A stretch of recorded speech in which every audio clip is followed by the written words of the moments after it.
Now that we're set up, now that we're set up for animation, we can start kind of thinking about how we're going to pose the character. But before we do that, let's kind of set him up so he is in a natural pose. Because right now he comes very, very rigid, right? See, this is what's called the T pose, and he's not really posed. So we'll start with the pull vectors. We'll pull them out, put them here. We'll take this one, pull this back out here, and then we'll put these guys down by his sides. Now the first thing I usually do when I'm working with the arms and the hands is I give the hand a natural pose, and Norm is nicely set up for that because you can copy from one hand to the next. So hands aren't flat like this, see that? They're kind of curved. So if I would take the palm here and I would cup it a little bit like this, and then I bend it a little bit too. Something like that, so it's a little bit more arched, so it feels more natural. Then I take the fingers, grab all of them together, base, tip, and mid, kind of bend them a little. Then I grab, excluding the index finger, then I do the same thing. Then I do it excluding the middle finger, same thing, and then I do the pinky. So you get kind of a tapered feel for the hand, right? It's not perfect, but it looks a lot better than just the generic pose that it comes in. So then I would take the tip here, something like that, take the mid, something like so, and then the base, bring it in. So now we have a decent hand pose. I think it could be bent a little bit more to make it feel a little bit more natural. So I'm going to take the mid and bring it up a little bit. So now we have kind of a good basic pose. That pinky looks a little too much, so I'll adjust that. So maybe I'll take the base and bring it up some, and then lower the tip down just a little. My thumb is too far in, so I'll bring that back some. And then spread will kind of help me bring it in some, so there. That's not too bad. So then now I can grab, actually I'll key this, so grab that and hit S, keys everything, that's for set key.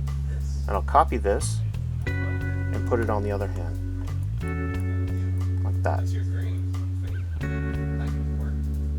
Cool. Okay, so now both hands are posed, at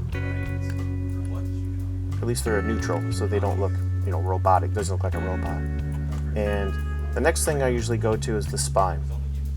Human beings have a curved spine like this, right? Not straight up and down. The neck isn't perfectly in line. It would be something a little bit more like this. Something like that. So, and one thing I like to do too, as you can see up here, I have buttons. This is my graph editor button. So if you go to Windows, Animation Editor, Graph Editor, and you hit Control Shift and then click it, it'll pop up a button right there. So anytime you want to use your graph editor, you do that, it pops up. It popped up in my other monitor. Okay? Same with, and this button here is I'll actually explain that later on. But if you want to make selection sets, you can do that easily, and I'll show that a little bit later on as well. So back to the spine. So we want like a natural curve to the spine. Something that feels natural. Do that.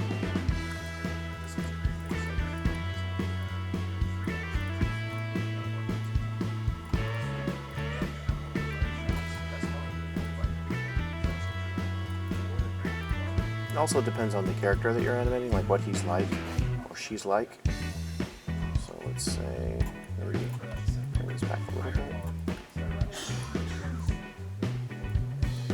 A little too forward. Okay, so now he feels a little bit more balanced. And then his hips, actually we'll take his center of gravity or cog, and I'll select the hands, and then drop them down just a little bit so his knees aren't locking out. So now we're starting to get that curve, right, that natural rhythm. And then you grab the feet and you rotate them out because our feet aren't pointed straight forward. When it's like looking at footprints in the sand when you're at the beach. They're pointed out. and they crisscross over each other, which I'll get into later on. So now we have like a basic kind of pose going here. It's getting a little bit better. So then I'll move this here, something that feels natural. And with shoulders, I always recommend you rotate them, because if you look at the character here, obviously anatomy-wise he's not accurate compared to a regular person, but your clavicle, which is your collarbone, connects right here. That's the only place on your body where it is like it pivots from. So our shoulders really float. They're connected by ligaments and muscles, except right there, which is where the sternum is. So you have the muscles that go like this, and then you have the clavicle that connects right there. So that's our pivot point. And so if you rotate this, it pivots. It stays anchored to the body. As soon as you start translating it, it starts moving off and it starts looking weird. So I recommend just rotate them. So if I grab this, I rotate like that, they stay anchored to the body. Now let's say you want to do something really extreme. For just, like he's like, and you want to give him a shrink, put his head way down or something for a frame or two. You can do that, but it's only an extreme that should maybe last a frame or two.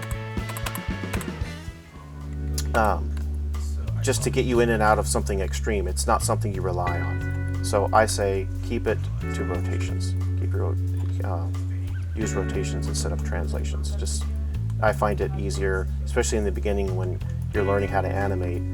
You don't paint yourself into a corner where you have a ton of animation and your shoulders slowly starts to drift off because you keep keying it, you haven't moved it back to origin, then you have this one shoulder that sticks out too far. Okay. All right, so we have a basic generic pose ready. Now, so he's kind of like postured for animation. All right.